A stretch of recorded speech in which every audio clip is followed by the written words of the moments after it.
Good morning, students. Hope you are fine and studying at home. I hope you are watching the videos regularly and understanding the concepts thoroughly. Students, we have finished the third chapter, that is a Mahatma in making, and I hope you have read page number 7, 8 and 9. So we will now come to the exercise, that is on page number 9, and we'll solve the questions over there. Open your pages of your textbooks and open your notebooks and start writing.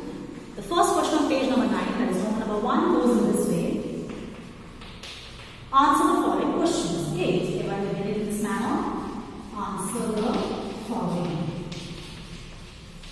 Now students, you have to write the answers exactly according to the concepts which are learned.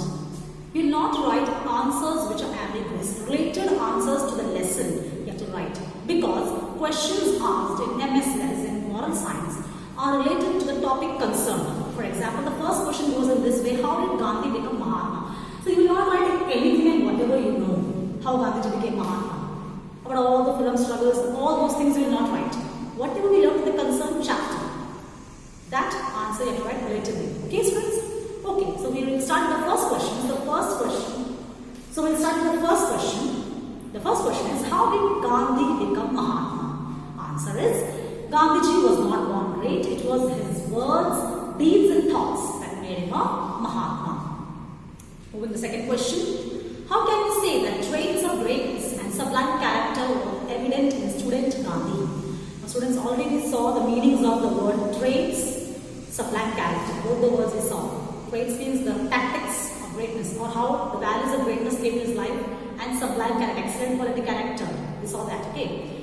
How can we say that traits of greatness and sublime character were evident in student Gandhi?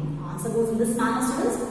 Even though Gandhiji was an ordinary student, was very ordinary in almost all aspects of student life, traits of greatness and sublime character were very much evident in him. He asserted that he never told a lie during a short period, either to his teachers or to his schoolmates. That gave a clue to the rest of the world that he would be a great man in future. Okay, the third question, students. What inspiring example do we get from Gandhiji's exams? Now students, this incident you remember? Yeah, about the kettle, okay, the misspelled word. So students, we write the answer in this manner. An incident that occurred at the examination during his first year at Alfred High School in Rajkot throws light on the true nature of Gandhiji. A British education inspector, Mr. Giles, came to examine the pupils. He asked the students to spell 5 words, among which one word was kettle. Unfortunately, Gandhiji misspelled it. The teacher noticed the mistake and tried many times to gesture Gandhi to steal a glance at the neighbor's slate and correct the spelling, which he refused. Except Gandhiji, all the boys spelled all the words correctly. Gandhiji was shocked at the idea of a teacher asking him to copy, while he should have prevented his pupils from copying. Later on, when the teacher tried to reason with Gandhi, he did not understand and that he could never learn the guideful art of copying. Students, we saw how Gandhiji refused to copy, even though his teacher gestured him, showed him the action to copy from his neighbor's slate. So you can understand that how sincere and honest he was, and he upheld his integrity in spite of being a small child. Moving to question number 2, that is Roman number 2. So students, going to the Roman number 2 here, explain briefly. Okay. The first question goes in this manner. Small lies in childhood become great forgeries later. Students, forgeries we saw, fake documentation. Okay, so here there is a full stop at the ending of the question. Don't be confused, it's a question, it's a statement actually.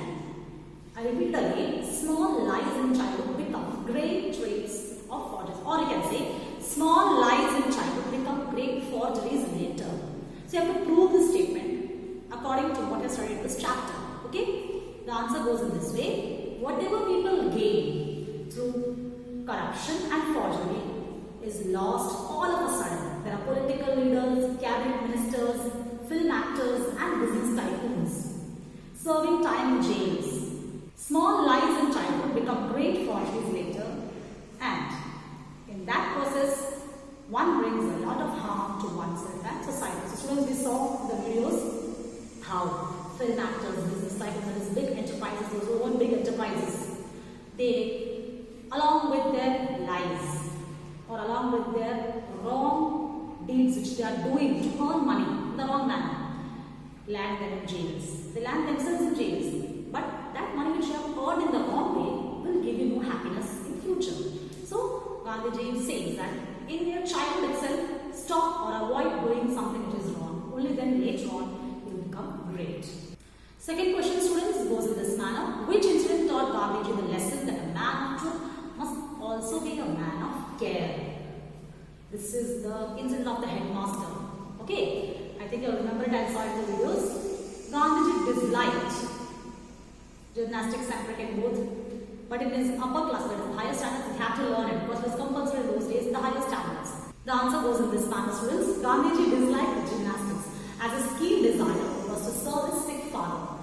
As soon as the school closed, he wished to reach home to help his father.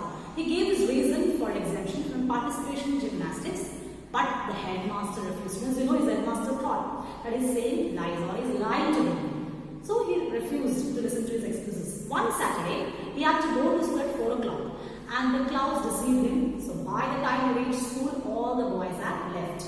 The headmaster ordered Gandhiji to pay a fine of 1 or 2 annas. In spite of giving the reason, the teacher didn't believe him. Gandhiji was pained very much, but the very thought that he was penalized for lying made him cry. He had no way to prove his innocence. From this incident, Gandhiji learned a great lesson that a man of truth must also be a man of carefulness. That is, friends, here he thought that being truthful is enough. No, but you have to be alert. Even though you are truthful, you have to be alert in what you are doing. Moving to the third question. Third question was in this manner, students. Which are the 2 important things that Gandhi's school life teaches us? We saw 2 important things which his school life taught him as well as us. It's teaching us also. The answer goes in this manner. Gandhi's school life teaches us 2 important things. The first one is we must always be truthful and must avoid circumstances in which people may suspect that we are untruthful. That is, a truthful man must also be a careful man. Instead of blaming the headmaster for falsely punishing him, Gandhi tried to change his own ways and habits. Only a noble soul can maintain such a man. Okay, students? The second point goes in this manner. Though Gandhiji was simple, his life was not simple. In the sense that from each and every incident of his life, he tried to learn a lesson for himself. That is, he tried to learn a lesson from whatever mistake he committed in his life. Moving to Roman number 3.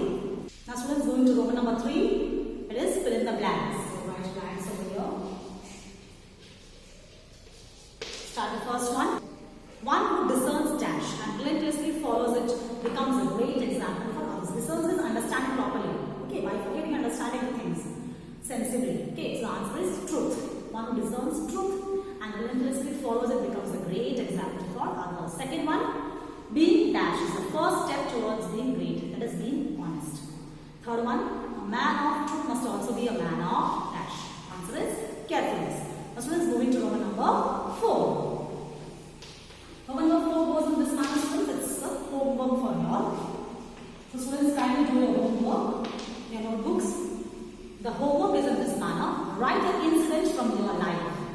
This is person for each student, okay? But an incident from your life where you spoke the truth, but nobody believed you. You were honest, but were punished for no fault of yours. That is, you were truthful, no doubt. You were truthful, no doubt. But you were punished because the person in front of you did not understand your truth. There was some misconception. So, you were punished for that. There was no fault of yours, but still you were punished.